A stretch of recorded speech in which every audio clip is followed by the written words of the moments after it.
জাল হক এসেছে সত্য, ওয়াজাহাকাল বাতিল চলে গেছে মিথ্যে।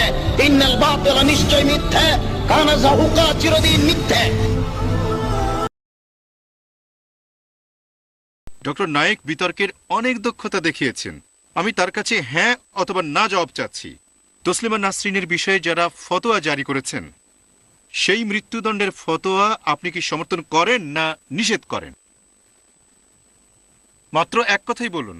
ভাই, আপনি আমাকে প্রশ্ন করলেন যে আমি এই মৃত্যুদণ্ডের সাথে একমত কি না, যেটা দিয়েছিল কিছু লোকজন, কয়েকজন হতে পারে 2, 3 বা 4 জন তসলিমা নাসরিনকে। সে ব্যাপারে আমাকে বলতে হবে এক কথায়। বিশ্বাস করেন ভাই, আমি একজন মুসলিম মৌলবাদী। ইসলামের মূলনীতি এক কথায় উত্তর দেওয়ার অনুমতি দেয় না। ঠিক, আর এজন্য আমি উত্তর দিতে পারবো না, কারণ তাকে আমি আদালতে আসতে বলবো, তার সাথে আলোচনা করার পরে, তার সাথে কথা বলার পরে, আর যদি সে আত্মপক্ষ সমর্থন করার সুযোগ সমান পায়, যদি তাকে আত্মপক্ষ সমর্থনে যথেষ্ট সুযোগ দেয়া হয়, তাহলে মৃত্যুদণ্ড দেয়া যায়, তা না হলে না। তার সাথে আমার দেখা হয়নি।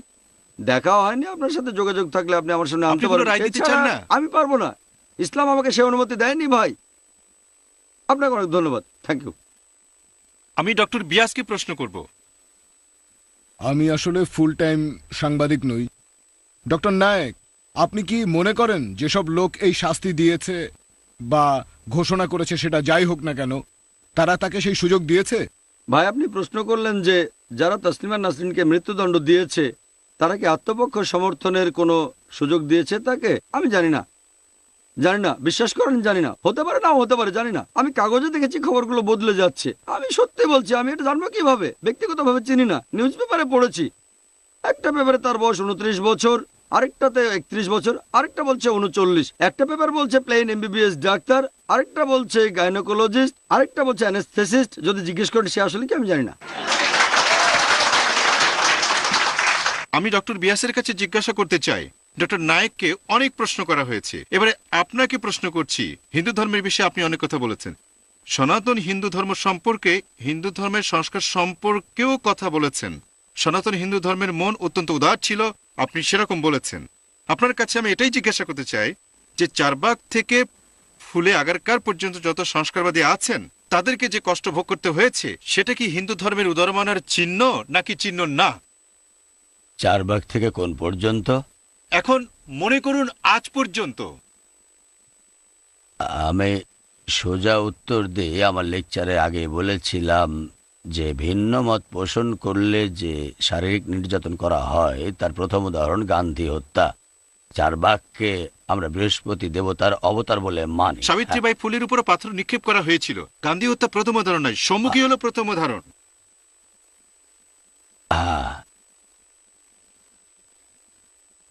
আগারকারেরও তো সব যাত্রা বের করা হয়েছিল। দেখেন, এই সব উদাহরণ ইংরেজি শিক্ষা আসার পরে শুরু হয়েছে। এই কারণে এই সব দায়ভার আমি ইংরেজি শিক্ষাকেই দেব। এক সম্মুখের উদাহরণ আপনি বাদ দেন, এক সম্মুখের উদাহরণ আপনি ছেড়ে দেন। আমি বলেছি ভিন্ন মত যদি পোষণ করা হয়, ভিন্ন মত পোষণের ব্যাপারে আপনি চারবাগের কথা বললেন। আপনি যদি ভালো করে ইতিহাস দেখেন, সংস্কারবাদীর ক্ষেত্রে তো দৈহিক নির্যাতন করা হয়েছে। আপনি আগে বলেন চারবাগের উপর কোন অত্যাচার করা হয়েছিল। আপনি আমাকে ইতিহাস থেকে সম্মুখের বিষয়টা একটু ব্যাখ্যা করে বলুন। প্রথমে আপনি চারবাগ সম্পর্কে বলেন। সব সংস্কারবাদীর উপরে দৈহিক নির্যাতন করা হয়েছে আজ পর্যন্ত, যেখানেই হোক না কেন। আমি অযোধ্যা পর্যন্ত বলছি। অযোধ্যার ব্যাপারেও কথা বলার মতো যেসব লোক আছে, হিন্দু ধর্মের মধ্যে যেসব খারাপ নীতি এবং খারাপ অন্ধশ্রদ্ধা আছে, তাদের বিপক্ষে যাওয়া লোক যারা আজ পর্যন্ত বর্তমানকালের নতুন যুবক লোক আছে, অন্ধশ্রদ্ধা নির্মূল সমিতি, তাদেরও দৈহিক নির্যাতনের মোকাবেলা করতে হয়। এটা আপনাকে আমি বলছি, কারণ আপনার একথা ঠিক নয় যে সংস্কারবাদীদের কোনো কষ্ট দেওয়া হয়নি, শুধু আলোচনা চালিয়ে যাওয়া হয়েছে, ডায়ালগ চালিয়ে যাওয়া হয়েছে। দৈহিক নির্যাতন অবশ্যই হয়েছে, এর অনেক উদাহরণ আছে, ইতিহাস পড়ে আপনি দেখতে পারেন। আপনি চারবাগ দিয়ে শুরু করেছেন, আপনার কাছে আমার অনুরোধ, আপনি বলবেন না আমি বলবো।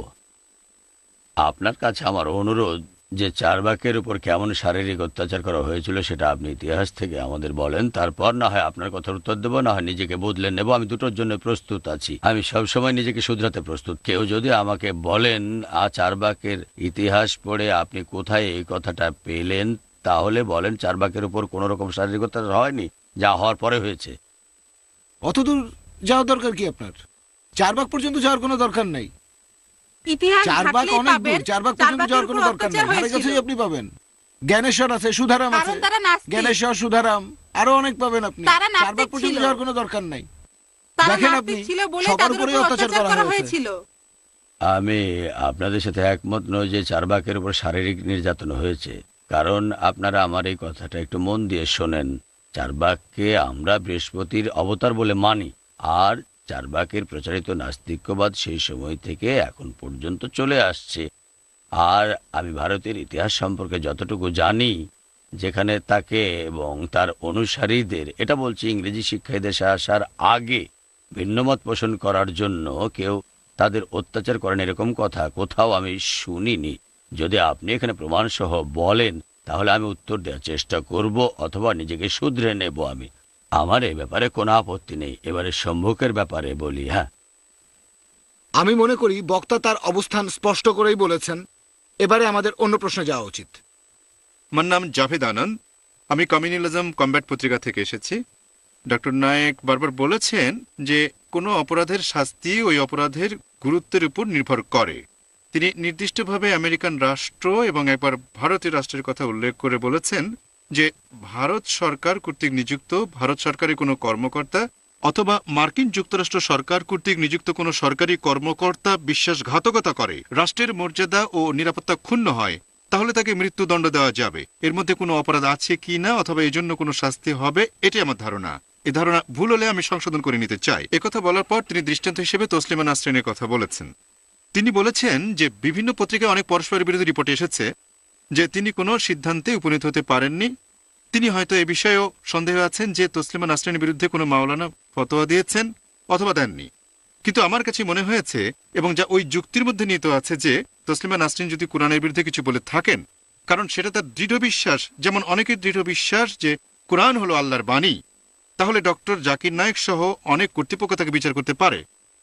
তসলিমা নাসরিন যদি আজ এখানে থাকতেন তাহলে ডক্টর নায়েক তার বয়স সম্পর্কে জানতে পারতেন। ডক্টর নায়েক জানতে পারতেন যে তসলিমা নাসরিন কি গাইনোকোলজিস্ট না অর্থোপেডিক্স নাকি অন্য কিছু, তিনি ইসলামে বিশ্বাস করেন কিনা ইত্যাদি জানতে পারতেন।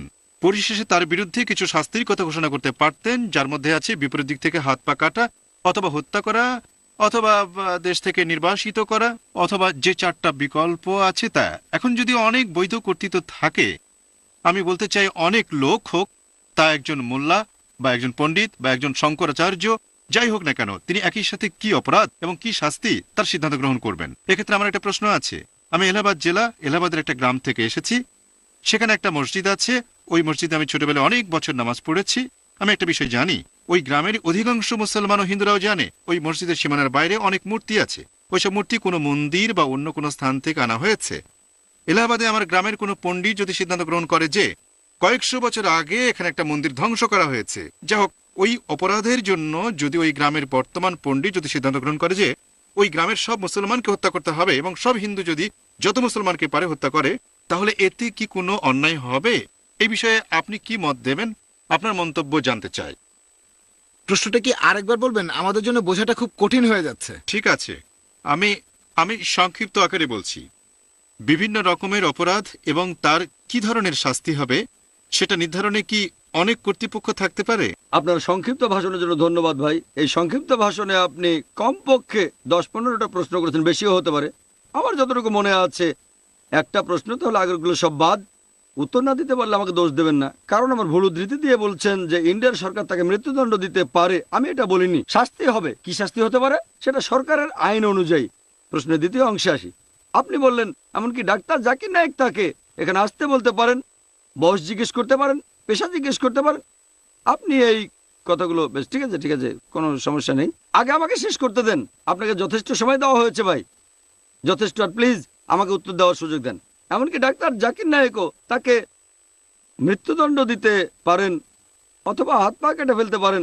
না, ডাক্তার জাকির নায়েক পারেন না, ডাক্তার জাকির নায়েক পারবেন না। আমার সে ক্ষমতা নেই। আমি দিতে পারি একটা ফতোয়া। এবারে বলি ফতোয়া শব্দটার অর্থ আসলে কি। আপনারা হয়তো আরবি শব্দ ফতোয়ার অর্থ জানেন না। ফতোয়া মানে হচ্ছে মতামত। তবে আমার মতামতের কোনো মূল্য নেই, যেহেতু আমরা মত প্রকাশের স্বাধীনতায় বিশ্বাস করি। প্রত্যেকেরই মতামত জানানোর অধিকার আছে, আমার আছে, আপনারও আছে। বলতে পারেন যেমন খুশবন্ত সিং তসলিমাকে বাসা অফার করেছে, তার মত দেওয়ার অধিকার আছে। আমি আপত্তি করব না, তবে আমি শাস্তি দিতে পারি না। শুধুমাত্র একজন কাজীর অধিকার আছে বিচার করার আর রায় দেওয়ার। ফতোয়া এবং রায় দুটোর মধ্যে অনেক পার্থক্য আছে। ফতোয়া, এ ব্যাপারে একটা উদাহরণ দেই। ধরেন একজন আইনজীবী তার মতামত জানালেন জাজের কাছে, তবে সেই জাজ ভিন্ন মত পোষণ করতে পারেন। ফতোয়া একটা রায় নাও হতে পারে, এটা আপনাদের মনে করিয়ে দিলাম। আমি যদি কোনো বিশেষজ্ঞ হতাম, আমি সেটা নই। একজন ডাক্তার হিসেবে আমি ইসলামের উপর ফতোয়া দিতে পারি না। ফতোয়া আমার ব্যক্তিগত মতামত হলে ঠিক আছে সাধারণ মানুষ হিসেবে, তবে বিশেষজ্ঞ হিসেবে নয়, জাজ হিসেবে না, কারণ আমি জাজ নই। এবারে আপনার সেই সংক্ষিপ্ত প্রশ্ন যে এটা কি, আমি ভুল করলে দয়া করে প্রশ্নটা আরেকবার বলবেন, যে একই অপরাধের বিভিন্ন রকম শাস্তি হতে পারে অথবা শাস্তির জন্য বিভিন্ন সেন্টার বানানো যায় কিনা, ঠিক বলেছি ভাই? প্রশ্নটাকে আরেকবার বলবেন। প্রশ্নটা হলো একটার বেশি কি রায় হতে পারে? যেমন ঠিক আছে।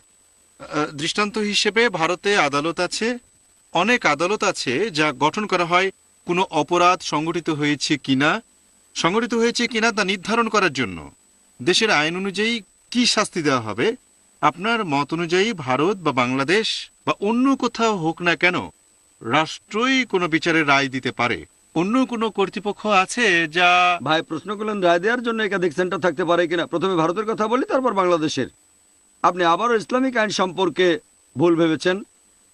ইন্ডিয়ায় মুসলিম পার্সোনাল ল বোর্ড শুধুমাত্র রায় দিতে পারে ব্যক্তিগত ব্যাপারে, যেমন ডিভোর্স অথবা বিয়ে, তারপর উত্তরাধিকার। ফৌজদারি মামলার রায় দিতে পারে না, কারণ ইন্ডিয়াতে সবার জন্য একটা কমন ফৌজদারি আইন আছে। তাহলে এই প্রশ্নটাই ভিত্তিহীন। বাংলাদেশ সম্পর্কে বলি, আমি জানি না, আবারও মনে করবেন না প্রশ্ন এড়িয়ে যাচ্ছি, আবারও আমি জানি না বাংলাদেশে কতগুলো ল বোর্ড অথবা কত রকমের আদালত আছে। তবে আপনি যদি ইসলামের কথা বলেন, সেই আগেকার দিনে তখন ইসলামে চালু ছিল খিলাফত, সেখানে থাকেন খলিফা, তিনি সবার প্রধান। ছোট আদালত থাকতে পারে, এখানে যেমন নিম্ন আদালতে সমস্যা হলে উচ্চ আদালতে সমস্যা হলে সুপ্রিম কোর্টে যায়। ইসলামে খিলাফত থাকলে প্রধান আদালত হচ্ছেন খলিফা, তিনি সেখানে খলিফা, তিনি প্রধান বিচারক নির্বাচন করবেন। এখানে যেমন সুপ্রিম কোর্ট। নিম্ন আদালতে কোনো সমস্যা হলে প্রধান বিচারকের কাছে যাবেন। তবে এখন খিলাফত বিলুপ্ত হয়ে গেছে, কিন্তু বিভিন্ন দেশে আছে নিজস্ব আইন কানুন, আছে নিম্ন আদালত, উচ্চ আদালত, সুপ্রিম কোর্ট। সে দেশের ইতিহাসটা আমাদের দেখতে হবে। আশা করি উত্তরটা পেয়েছেন ভাই। না, আমার একটা প্রশ্ন আছে। এটা নিশ্চয়ই নতুন প্রশ্ন হবে, তাই না? কিন্তু আমার আছে। আপনার অনুমতি নিয়ে শুধু একটা প্রশ্ন।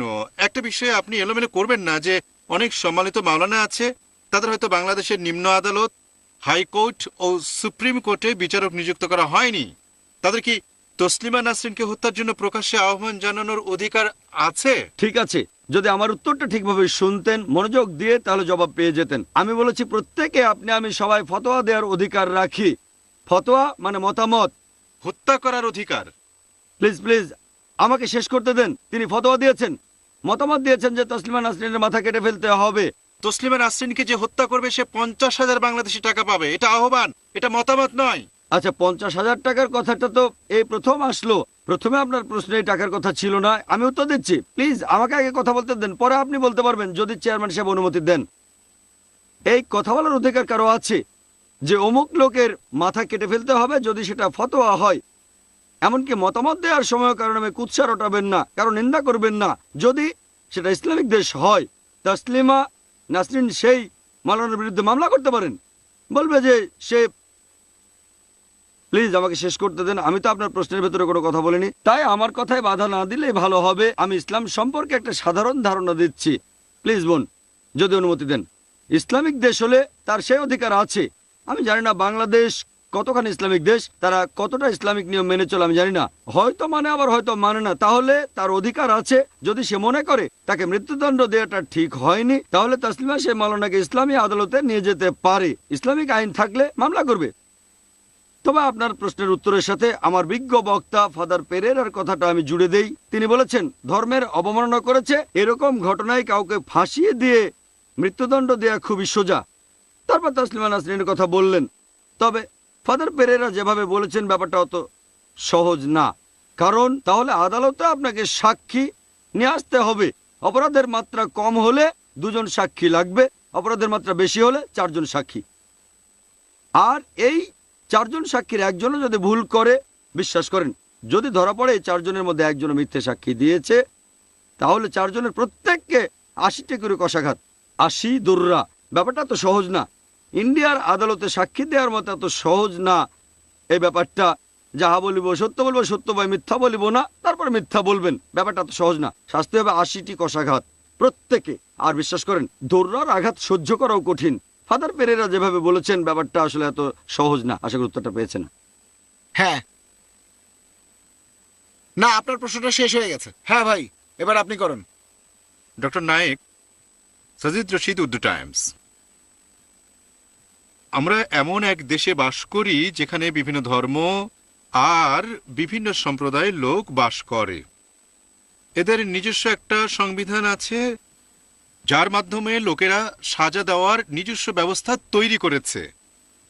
এমন পরিবেশে থেকে কেউ যদি কোনো ধর্মগ্রন্থের অবমাননা করে, কোনোভাবে কোরআনের অবমাননা করে, তাহলে আপনি তাকে ইসলামের শরিয়া অনুযায়ী শাস্তি দেবেন, যা অন্যান্য ইসলামী দেশে দেওয়া হয় যেখানে ইসলামী শাসন আছে। এখন এদেশে যখন একটা সংবিধান আছে, তখন ওই ধরনের বিধান এখানে কার্যকর করা কি ঠিক? ভাই প্রায় একই রকম প্রশ্ন করলেন আপনিও। যেহেতু আমাদের এখানে অনেক ধর্মের মানুষ, প্রত্যেকে কি নিজ ধর্মের আইন মেনে চলবে? অথবা কেউ হয়তো কোরআনের অবমাননা করেছে, তখন কি ইসলামিক আইন মানতে পারি? ভাই ব্যাপারটা পরিষ্কার করে বলি, আপনি পৃথিবীর যে কোনো দেশের ফৌজদারি আইন দেখেন, হোক সেটা সৌদি আরব, হোক ইরান অথবা পাকিস্তান অথবা আমেরিকা বা ইংল্যান্ড অথবা ইন্ডিয়া, ফৌজদারি আইন সবার জন্য কমন। দেওয়ানি আইন বদলাতে পারে, সিভিল ল বদলাতে পারে। ফৌজদারি আইন সৌদি আরবে সবার জন্য কমন, হোক মুসলিম বা অমুসলিম। ইন্ডিয়াতেও ফৌজদারি আইন কমন, হোক মুসলিম বা অমুসলিম। তাহলে আপনি আলাদা ফৌজদারি আইন পাবেন না। এখানে মন্তব্য করতে পারেন, আপনি মতামত জানাতে পারেন যে অমুক লোকের জেল হওয়া উচিত 1 বছর 2 বছর বা মৃত্যুদণ্ড, এরকম কিছু, তবে কার্যকর করতে পারবেন না। কারণ এখানে কার্যকর হবে কমন ফৌজদারি আইন। যদি ইসলামিক দেশ হয় তাহলে কোরআনের আইন মেনে চলতে হবে, কোরআন থেকে দূরে যেতে পারবেন না। তবে যেহেতু ইন্ডিয়া কোনো ইসলামিক দেশ না, আমরা এখানে কোরআনের আইন কার্যকর করতে পারছি না, যেখানে ফৌজদারি আইনে শাস্তি দেওয়া হয়। আশা করি উত্তরটা পেয়েছেন। আমার নাম মারিয়া শেষ। আমি একজন ধর্মীয় শিক্ষক। আমি মিস্টার শাহানে আশোক শাহানেকে প্রশ্ন করতে চাই, আপনি কেন লজ্জা বইখানা মারাঠি ভাষায় অনুবাদ করেছিলেন? অবশেষে একটা সহজ প্রশ্ন। আমি এটা অনুবাদ করেছিলাম কারণ বইটা আমার ভালো লেগেছিল। আর একটা কারণ ছিল এটা এক ধরনের প্রায়শ্চিত্ত। কারণ এ ধরনের বই লিখতে যে ধরনের সাহস প্রয়োজন সেটা তসলিমার ছিল। মুসলমান সংখ্যাগরিষ্ঠ দেশে সংখ্যালঘুদেরকে অসুবিধার মধ্যে ফেলা হয়, তারা অনেক দুঃখ কষ্ট নির্যাতনের শিকার হয়। প্রায় একই ধরনের ঘটনা অথবা কিছুটা কম, কিছুটা ভিন্ন ধরনও হতে পারে। একই ঘটনা ঘটে ডিসেম্বর ও জানুয়ারি মাসে মুম্বাইয়ে দাঙ্গার সময়, কিন্তু আমি কোনো সাহিত্যিক ব্যক্তিকে এগিয়ে আসতে দেখিনি। আমি মহারাষ্ট্রের লোক। কোনো মারাঠি লেখক সাহস করে বলেনি যে ওই ঘটনা আমাদের সবাইকে লজ্জায় ফেলেছে। তসলিমার ওই সাহস ছিল এবং তিনি করেছেন।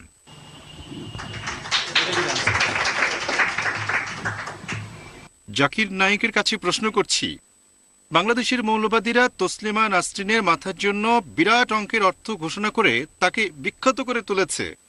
এর পরিবর্তে তারা যদি তাকে উপেক্ষা করত এবং তাকে তার বক্তব্য বলার সুযোগ দিত, তাহলে আদৌ এই অবস্থার সৃষ্টি হতো না, এবং সম্ভবত আমরাও এই বিষয় নিয়ে আলোচনার জন্য এখানে সমবেত হতাম না। ভাই খুব সুন্দর প্রশ্ন করেছেন। যদি সেই তথাকথিত ইনভার্টেড কমার ভেতরে মুসলিম মৌলবাদী তথাকথিত, যদি তারা তসলিমার মাথার উপরে পুরস্কার ঘোষণা না করত, আমরা এখানে আসতে পারতাম না। আপনার সঙ্গে আমি একমত। তবে আপনি এখানে দোষ দিলেন মুসলিম মৌলবাদীদের, আর আমি দোষ দেব মিডিয়াকে। এখানে আমি একমত না। যদি ধরলাম কোনো কারণে একটা নাম না জানো অখ্যাত দল বিএসএসপি, বাংলাদেশ সাহাবা সৈনিক পরিষদ, কে এটার নাম জানতো? কেউ না। ধরলাম যে সেই প্রতিষ্ঠানের যিনি নেতা মাওলানা হাবিবুর রহমান, আমি জানি ভাই ইনি তসলিমা নাসরিনকে মৃত্যুদণ্ড দিয়েছেন। যদি এই অখ্যাত লোক, এই নাম না জানা প্রতিষ্ঠান তসলিমাকে মৃত্যুদণ্ড দেয়, ইন্ডিয়ায় কেন মিডিয়ারা এভাবে হাইলাইট করবে? সামনের পেজে, একেবারে সামনের পাতার খবর। বাংলাদেশের হাইকমিশনার, এখানে আমি দিল্লি নিউজ পেপারে উদ্ধৃতি দিচ্ছি যে বাংলাদেশের হাইকমিশনের কথা অনুযায়ী তিনি বলেছেন যে ইন্ডিয়ার খবরের কাগজে তসলিমার ব্যাপারে যতগুলো খবর ছাপাচ্ছে তার 1% খবরও বাংলাদেশের পেপারে ছাপা হয় না। তাহলে আপনি আমাকে জিজ্ঞেস করলেন এজন্য কি মুসলিম মৌলবাদীদের দোষ দেব? তাদের দোষ দিতে পারেন, আমি বলবো তাদের দোষ দেন, অথবা আপনি না দেন, সে যাই হোক। আমার মতে ইন্ডিয়ার সাংবাদিকরা আর ইন্ডিয়ার খবরের কাগজ তাদের জ্ঞান বুদ্ধি আরো বেশি, তাই হাইলাইট করা উচিত হয়নি। আমরা আজকে এটা নিয়ে আলোচনা করতাম না। হ্যাঁ ভাই,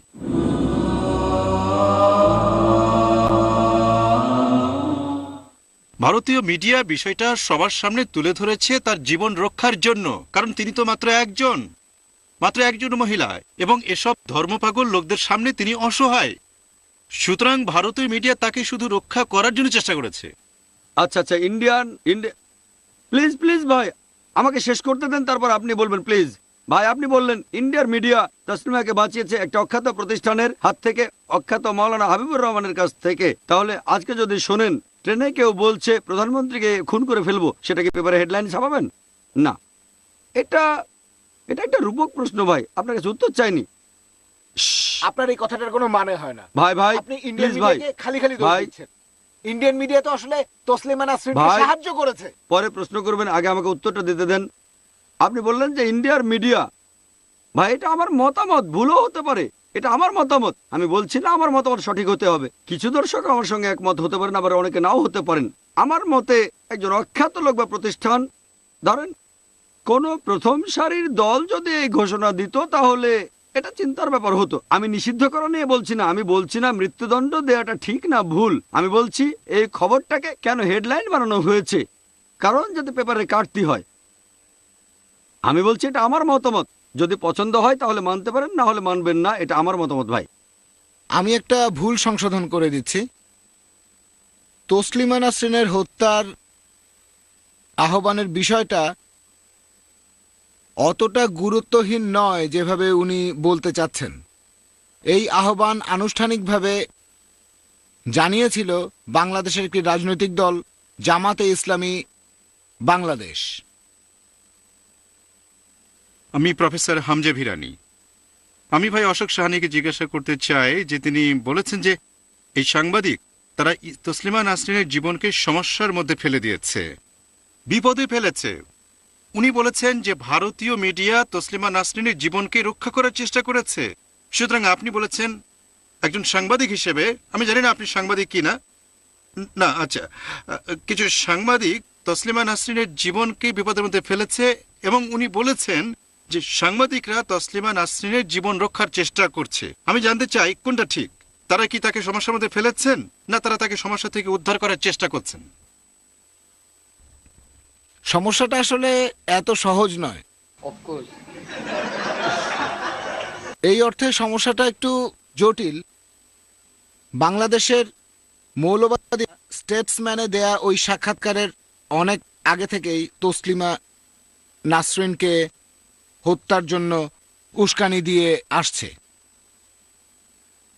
আপনি যদি জিজ্ঞাসা করেন, আমার মত হলো জাতীয়তাবাদের ভুল ধারণায় তারা হয়তো বিভ্রান্ত হয়েছে।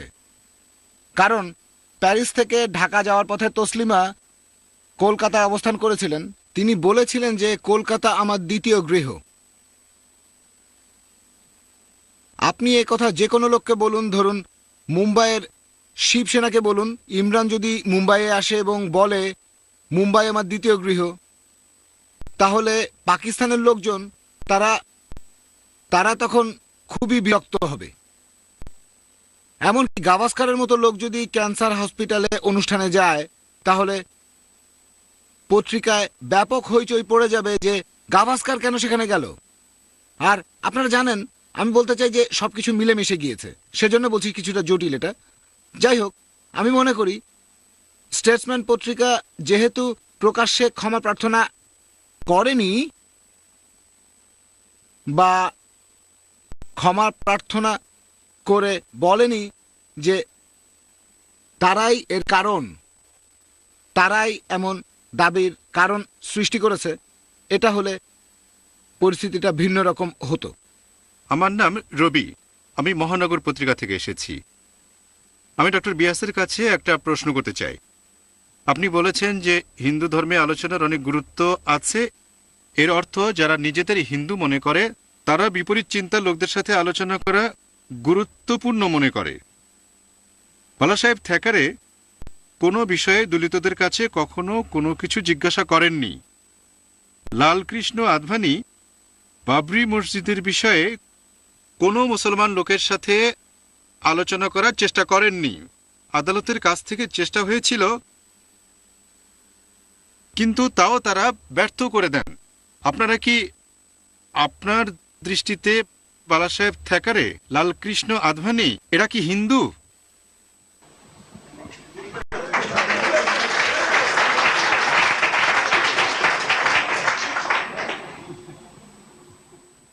আপনাদের কাছে আমার অনুরোধ, প্রথমে আমরা আজকের টপিক নিয়ে আলোচনা করি, তারপর অন্য বিষয় নিয়ে কথা বলবো। হিন্দু ধর্মশাস্ত্রের কথা যদি বলেন, আমি সেটার দায় নিতে রাজি আছি, কিন্তু পৃথিবীর সব হিন্দুদের কাজে দায়ভার তো আমি নিতে পারবো না। হিন্দু ধর্মশাস্ত্রে যদি এমন কিছু থাকে, হিন্দু ধর্মগ্রন্থগুলোতে যদি এমন কিছু থাকে যে আপনি যদি ধর্মের বিরুদ্ধে কথা বলেন, আপনি যদি ভিন্ন মত পোষণ করেন, তাহলে আপনাকে মেরে ফেলা হবে, হাত পা কেটে ফেলা হবে, দেশ থেকে বের করে দেওয়া হবে। এই কথা ধর্মগ্রন্থে কোথায় আছে সেটা আমাকে বলেন, আমি সে ব্যাপারে কথা বলতে রাজি আছি। কিন্তু একজন হিন্দু লোক কি মন্তব্য করেছে সে ব্যাপারে বলতে পারবো না। আর আপনার প্রশ্নটা রাজনৈতিক ব্যাপার নিয়ে। এখন ভারতের রাজনীতির এমন অবস্থা যে সেটা থেকে দূরে থাকতে আমি পছন্দ করি, যদিও আমি জানি জগৎ সংসারে রাজনীতি থেকে দূরে থাকাটা খুবই কঠিন ব্যাপার। এখানে আমি আপনাকে একটা কথা বলবো, আপনি নিজেকেই প্রশ্ন করে দেখেন। এই প্রশ্নের উত্তর লালকৃষ্ণ আদভানি আর বাল থ্যাকারে সাহেবই ভালো দিতে পারবেন, যে হিন্দু ধর্ম অনুযায়ী, সনাতন বেদিক ধর্ম অনুযায়ী তাদেরকে হিন্দু বলা যায় কি না। আমি এই ব্যাপারে মন্তব্য করার কে? এখানে আমি আপনাদের আরেকটা কথা বলবো, ব্যাপারটা ভুলও জানতাম আমি হয়তো। ডক্টর নায়েক বললেন যে ফতোয়া মানে মতামত, এই ব্যাপারটা আগে জানতাম না।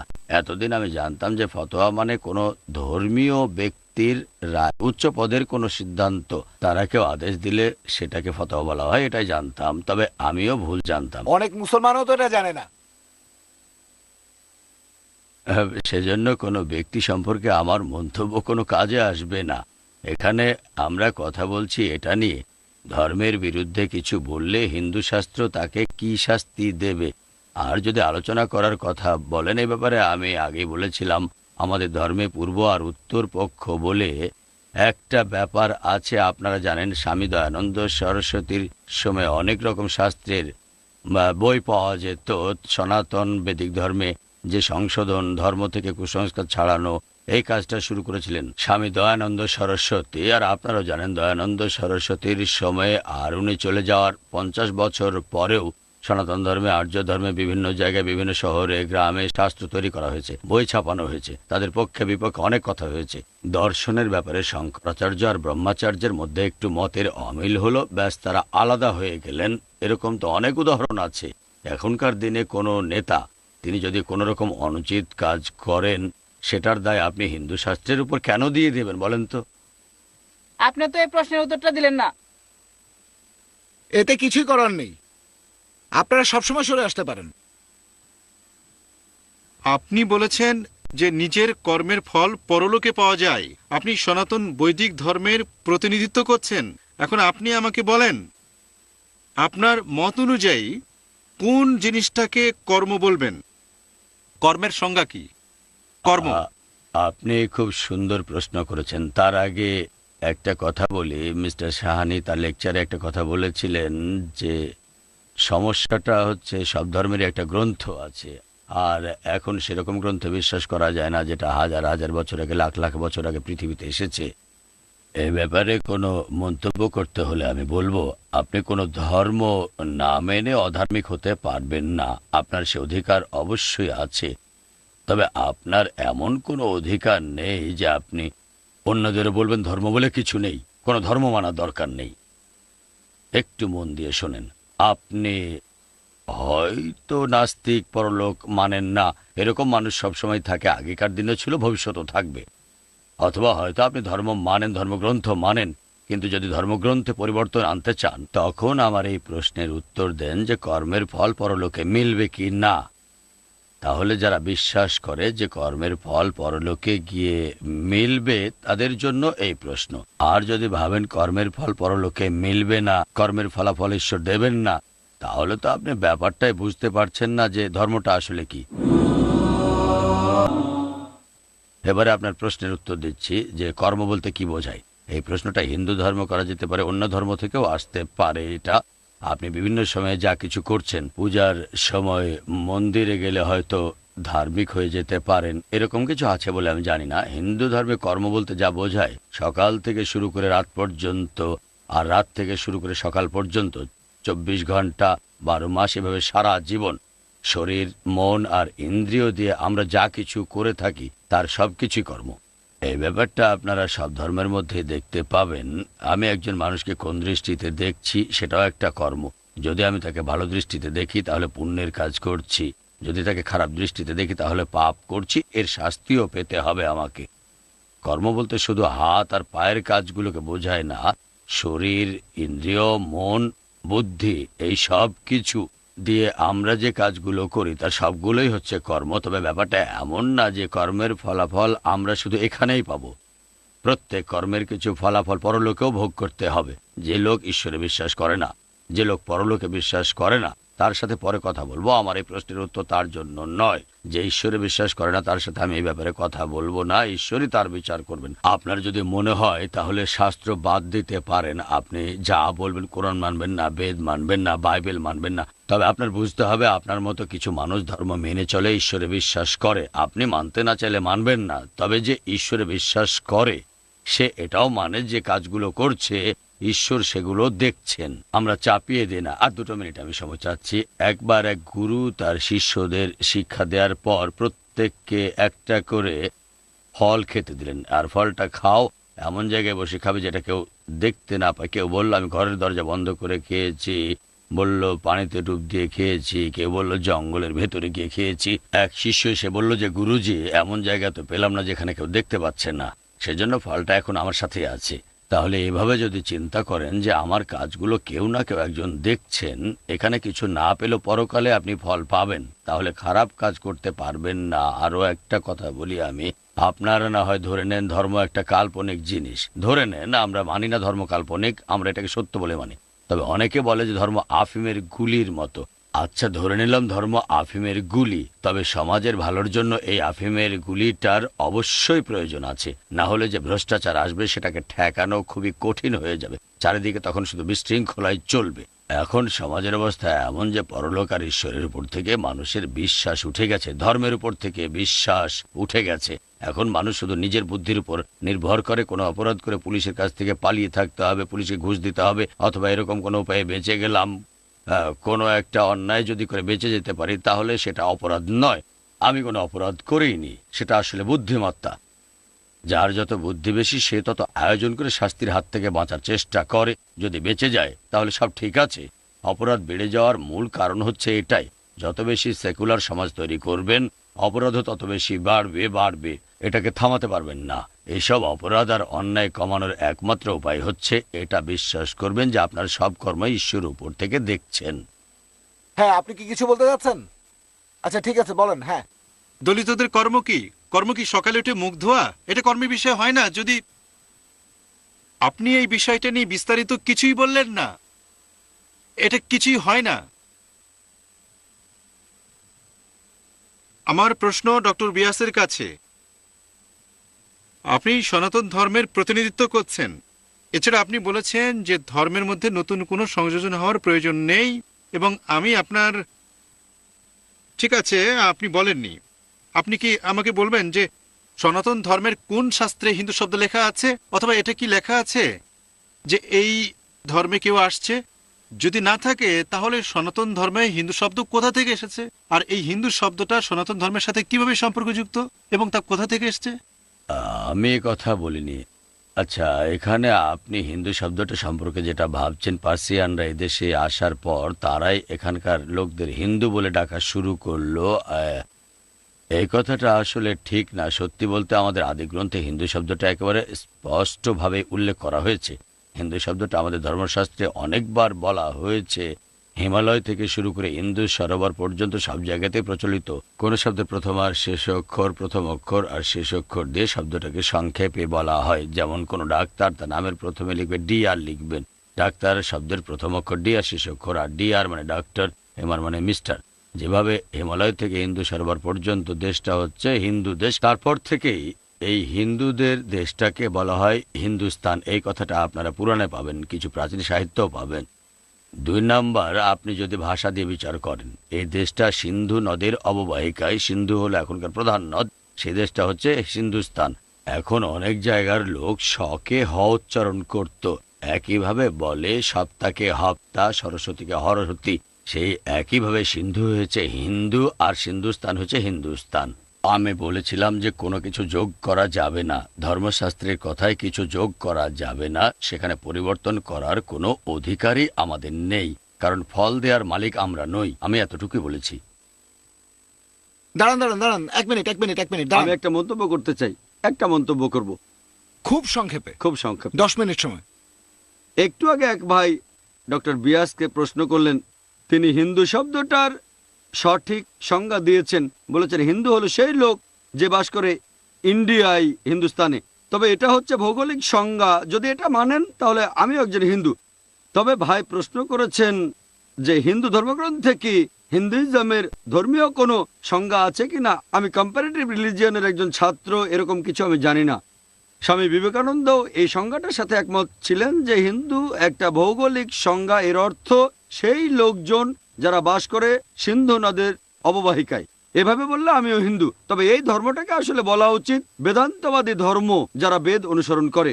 আরেকটা ব্যাপার বলি, আপনি বলেছিলেন যে আমি বলেছিলাম ফতোয়া মানে মতবাদ। হ্যাঁ, আমি এটা বলেছি। তবে এই মতবাদটা যদি একজন বিচারক দেন তার বিচারের চেয়ারে বসে, তখন সেই মতবাদটাকে বলা হয় রায়।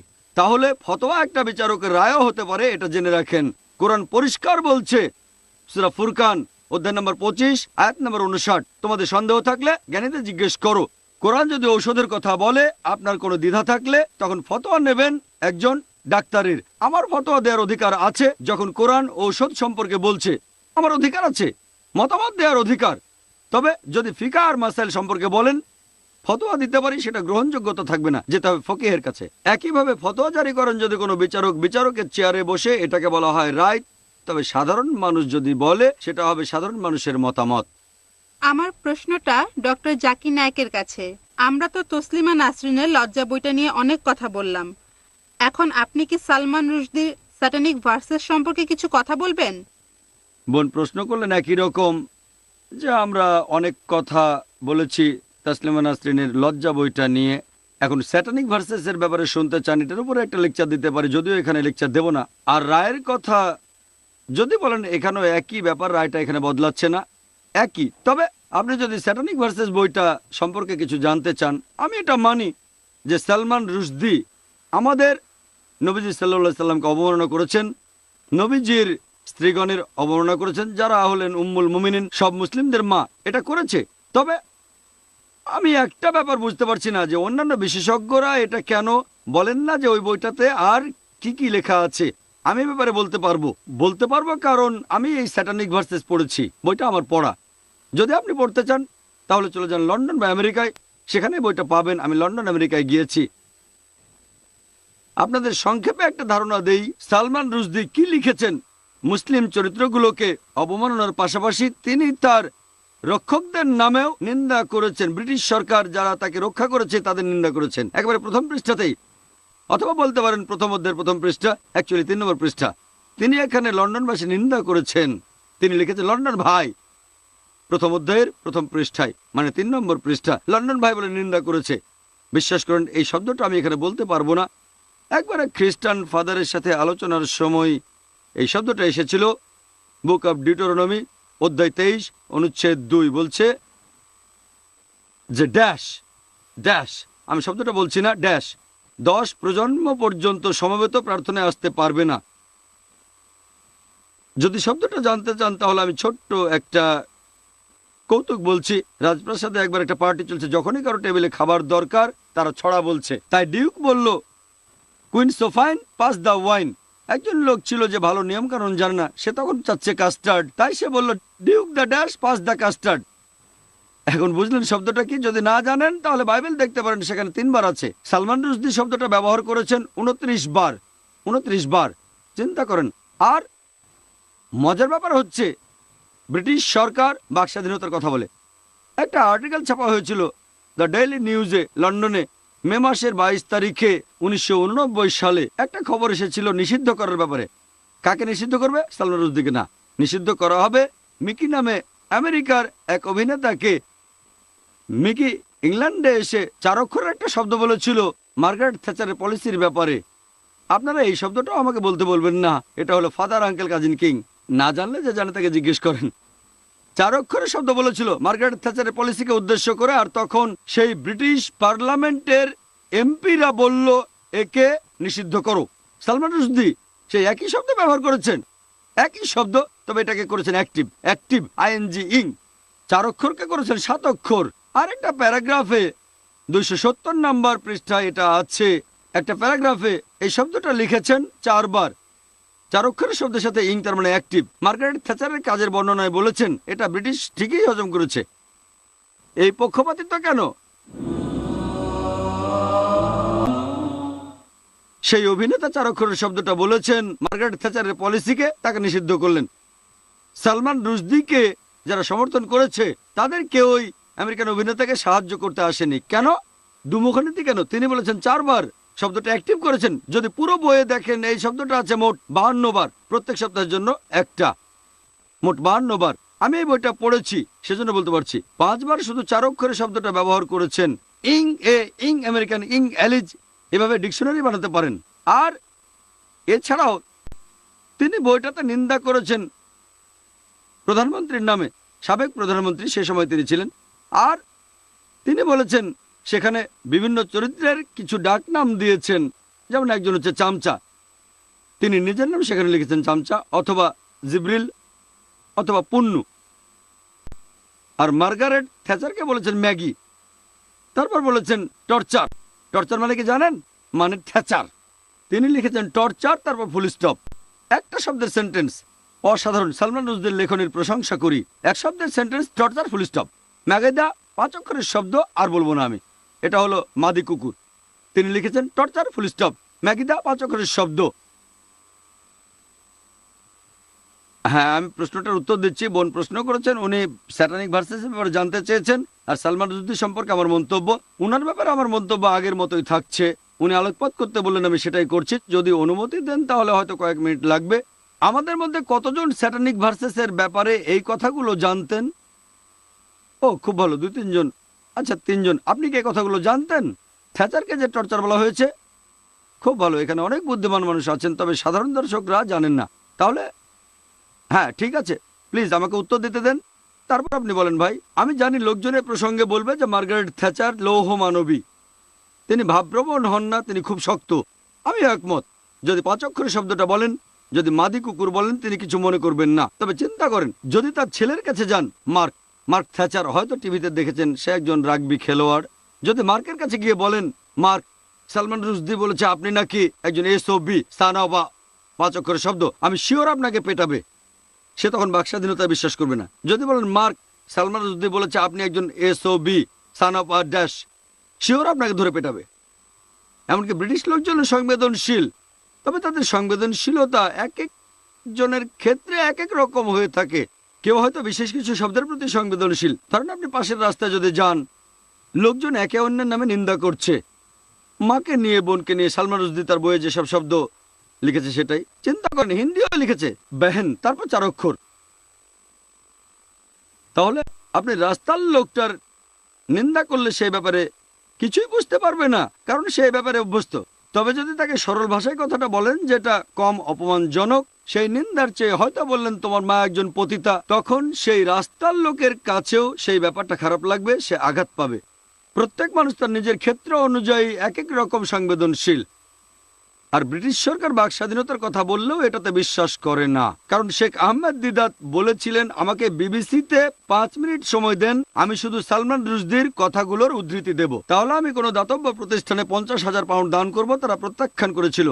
এবিসি, আমেরিকান ব্রডকাস্টিং কর্পোরেশন প্রত্যাখ্যান করেছে। তিনি বলেছিলেন $50,000 দেবো শুধু উদ্ধৃতি দেওয়ার জন্য। আপনারা বাক স্বাধীনতায় বিশ্বাস করেন, আমি সালমান রুশদির বইয়ের উদ্ধৃতি দেবো আর $50,000 দেবো, রাজি হয়নি। এই হলো তাদের বাক স্বাধীনতার অবস্থা। আর মন্তব্যের ব্যাপারে যদি বলেন, তসলিমা নাসরিনের ব্যাপারে যা বলেছিলাম এখানে সেটাই বলবো।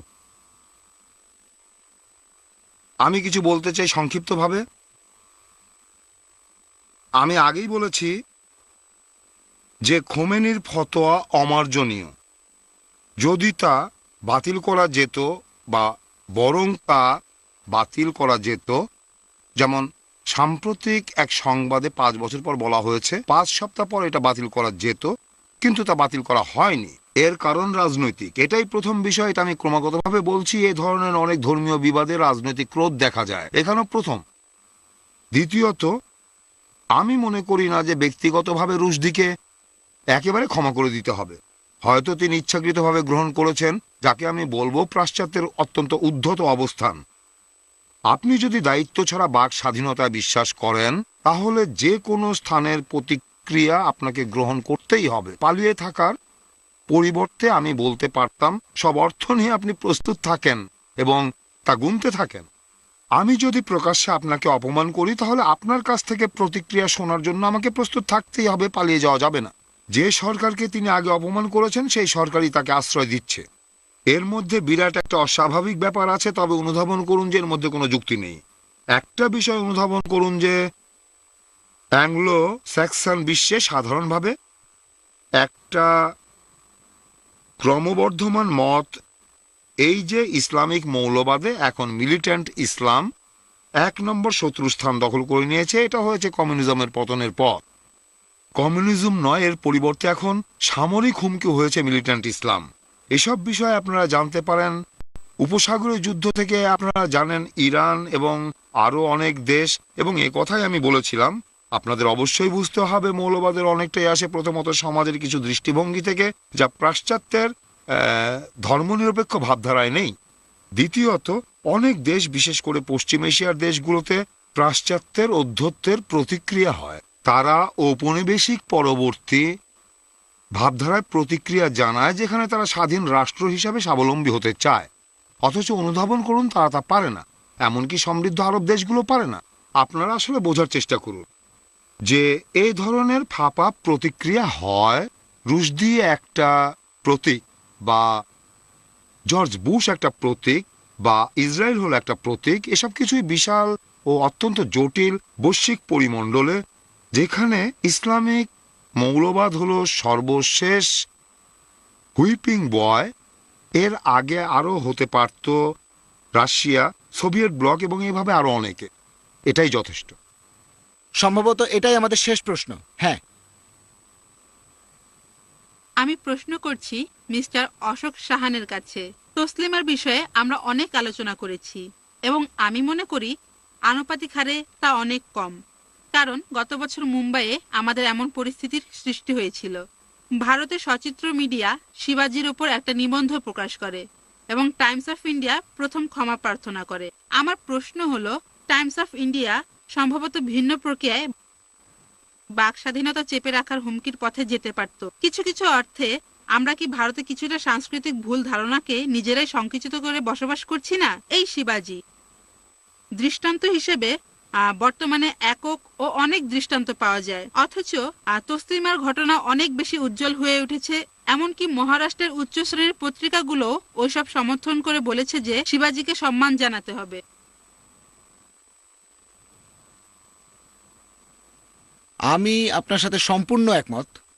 এখানে আসল কথা হলো এই যে কাউকে যদি সম্মান করতে হয় তাহলে তাকে সমালোচনার বাইরে রাখতে হবে। আমি মনে করি না যে আমরা যে সমাজে বাস করি সেখানে এই নীতি কার্যকর হবে। আমি মনে করি প্রত্যেকের সমালোচনা করা যায়, প্রত্যেক বিষয় সমালোচনা করা যায়। কেন না? কেন নয়? হতে পারে তার ধর্ম, হতে পারে ধর্মীয় ব্যক্তিত্ব, হতে পারে রাজা, হতে পারে যারা ক্ষমতায় আছে। কেন নয়? এটাই তো বাক স্বাধীনতা। এই প্রশ্নটা সভাপতির কাছে। আমাকে আমি আপনাকে একটা প্রশ্ন করতে চাই। ঠিক আছে। আমি আশা করি আপনি একজন সাংবাদিক, সেজন্য এই প্রশ্নটা আপনার কাছে করছি। আচ্ছা, ভাই অশোক সাহানে বলেছেন সাংবাদিকরাই তসলিমা নাসরিনের জীবনকে সমস্যার মধ্যে ফেলে দিয়েছে তাদের দায়িত্বহীন আচরণের জন্য। আমরা লক্ষ্য করি সাংবাদিকরা প্রায়ই দায়িত্বহীন কাজ করে। সাংবাদিক সমাজে এমন সাংবাদিকের জন্য কি শাস্তির ব্যবস্থা আছে? কারণ তাদের দায়িত্বহীনতার জন্য এদেশে অনেক সমস্যার সৃষ্টি হয়েছে, এদের কারণে অনেকেই বিপদের মধ্যে পড়েছে। সুতরাং আপনাদের সাংবাদিক সমাজে তাদের কি শাস্তির ব্যবস্থা আছে? আপনাদের সাংবাদিক সমাজ, এমন সাংবাদিকদের আপনারা কি শাস্তি দেবেন? পেশাগতভাবে আমি একজন সাংবাদিক, কিন্তু এখানে আমি সভাপতি, আর সভাপতি সবসময় বলে মন্তব্য নেই।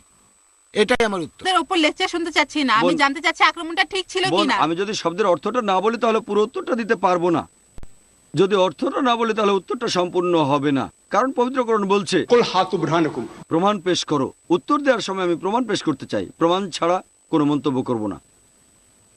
তাহলে প্রথমেই কাফের শব্দটার অর্থ হিন্দু নয়, হতে পারে আবার নাও হতে পারে। আর মুরতাদ শব্দের অর্থ কি? মুরতাদ একজন মুসলিম যে প্রথমে ইসলাম ধর্মে বিশ্বাস করত, পরে অন্য ধর্ম গ্রহণ করেছে, তাকে বলা হয় মুরতাদ। তাহলে মিস্টার বেদারের এই মন্তব্যটার আসলে কোনো ভিত্তি নেই, আক্ষরিক অর্থেও এটা সঠিক নয়, এটার কোনো আগামাথা কিছুই নেই। এরপরে সেই মুসলিমদের সম্পর্কে আমি জানি না তারা মৌলবাদী কি না, মৃত্যুদণ্ড দিয়ে সঠিক কাজ করেছে কিনা তারা, এ ব্যাপারে বলবো প্রমাণ ছাড়া মৃত্যুদণ্ড দেওয়ার অধিকার কারো নেই। যদি তারা মিস্টার বেদারকে আত্মপক্ষ সমর্থন করার সুযোগ দেয়, তখন যদি অন্যায় করে অথবা পবিত্র কোরআনের অবমাননা করে সেটা আলাদা ব্যাপার। তবে দেখতে হবে ডক্টর বেদার সেই মুসলিম ছাত্রদের কি প্রমাণ দেখিয়েছিলেন। তবে এমনিতে আমি বলবো কোনো প্রমাণ ছাড়া যদি সেই মুসলিমরা তাকে মৃত্যুদণ্ড দেয়, এটা সম্পূর্ণ ভুল, এটা ইসলামের বিরুদ্ধে। আশা করি উত্তরটা পেয়েছেন।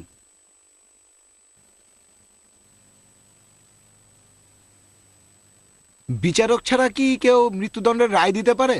ঠিক আছে, আমাকে প্রশ্ন করতে পারেন, একটার উত্তর দিয়েছি, দ্বিতীয় প্রশ্ন করেন সেটার উত্তর দেব। যদি এটার ভিত্তি সত্যি হয় তাহলে কোন লোকের মৃত্যুদণ্ড দেওয়ার অধিকার আছে কি না।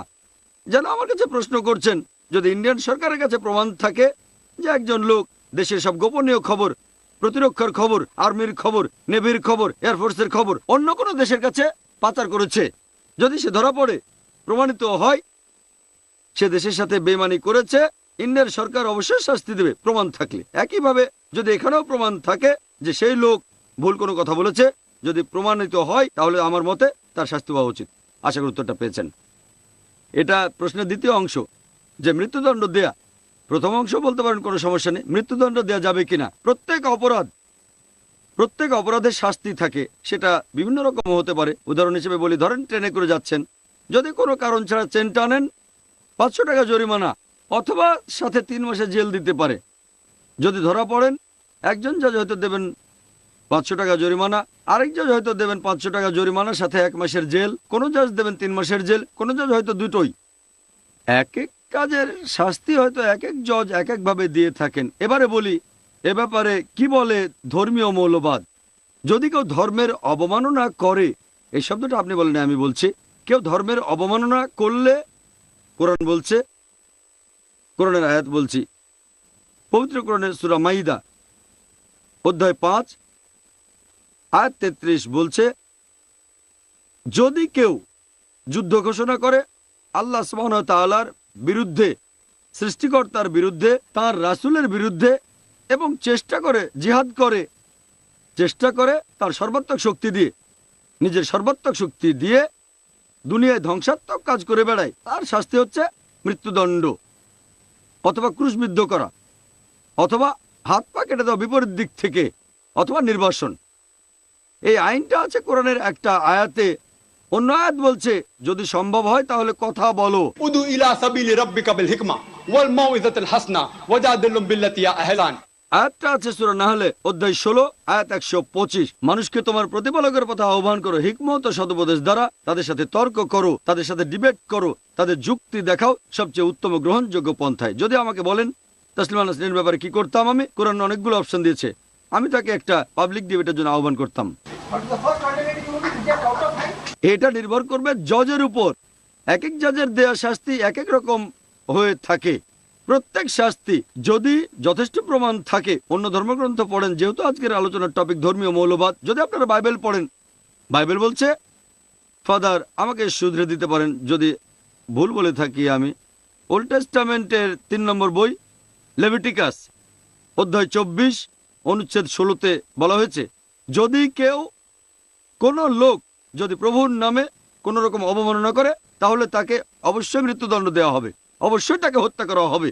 এবং সমবেত লোকেরা, ফাদার যদি বাইবেল চান তাহলে বাইবেল আছে এখানে, যদি ভুল বলে থাকি আমি তাহলে চেক করতে পারেন ফাদার, যে ভার্সন চান, কিং জেমস ভার্সন অথবা ডুয়ে ভার্সন। আমি পুরো অনুষ্ঠানটা শেষ করি। যদি আপনি মৌলবাদী খ্রিস্টান হন তাহলে বাইবেল মেনে চলতে হবে।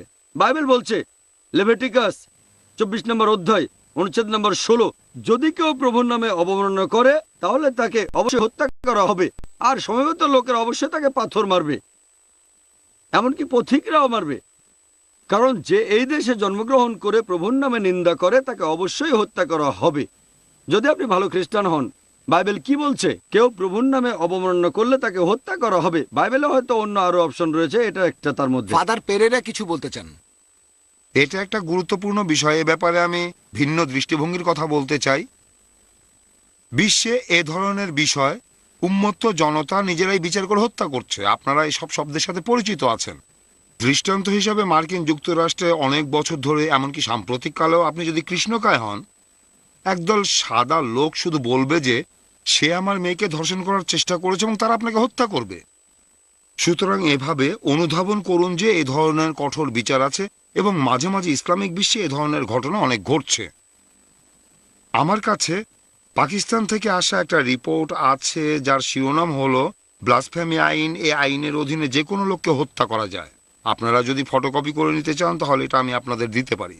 সম্ভবত মুসলিম বিশ্বে ইরান এখন একমাত্র দেশ যেখানে শরিয়ার বিরুদ্ধে এসব বিষয় পরিচালনা করার জন্য অনেক উলামা আছেন। এটা দুঃখজনক, এ কারণে ইরানে এই ঘটনার কথা শোনেন, বরং অন্যান্য বিষয়ের কথা শোনেন যেখানে আপনি শরিয়া বা কুরআনের ব্যাখ্যার বিরুদ্ধে আপনি আপিল করেন। আপনি নিশ্চিতভাবে দেখতে পাবেন যে মৌলানারা অধিক মাত্রায় রাজনীতি সম্পৃক্ত এবং রাজনীতি থেকে অনেক কিছুই আসে। সুতরাং বলা যায় যে এজন্য ইসলাম দায়ী, এ কথাটা ভুল। বাংলাদেশের মতো দেশের রাজনৈতিক প্রেক্ষাপট আপনি দেখুন, দৃষ্টান্ত হিসাবে বাংলাদেশকে দেখুন, দৃষ্টান্ত হিসাবে পাকিস্তান, আলজেরিয়ার মতো দেশকে আপনারা লক্ষ্য করুন। অন্যান্য স্থানের মতো এখানেও ইসলামিক স্যালভেশন ফ্রন্ট আছে। সুতরাং ডক্টর বেদার এবং অন্যান্য ঘটনা মনে রাখা অত্যন্ত গুরুত্বপূর্ণ। তুমি ঈশ্বরের নিন্দা করেছ, আমি তোমাকে হত্যা করব, এভাবেই তারা হত্যা করে। হত্যা করার অধিকার কার আছে? বিচারের পর রাষ্ট্রই কেবল এটা করতে পারে। এই সমস্যা অনেক দেশে আছে যেখানে গণতান্ত্রিক প্রক্রিয়া খুবই দুর্বল। এই অবস্থা এখন আমরা বাংলাদেশে দেখতে পাই। সেখানে প্রধান দুটো রাজনৈতিক দলের দুই নেত্রীর মধ্যে ক্ষমতা নিয়ে লড়াই চলছে। এই ধরনের ঘটনা ঘটায় এটাও একটা কারণ। তারা এখন রাস্তায় বেরিয়ে এসেছে, বলছে না না, মহিলাদের কখনো হুমকি দেবে না, সাবধান হয়ে যাও। লক্ষ্য করুন, যেসব মৌলানা 50,000 টাকা পুরস্কার ঘোষণা করেছে তাদের গ্রেপ্তার করা হয়নি। 3 জন ব্যক্তি তসলিমার মাথার জন্য পুরস্কার ঘোষণা করেছে। একমাত্র সরকার ঘোষণা দিয়েছে ব্যবস্থা গ্রহণ করা হবে।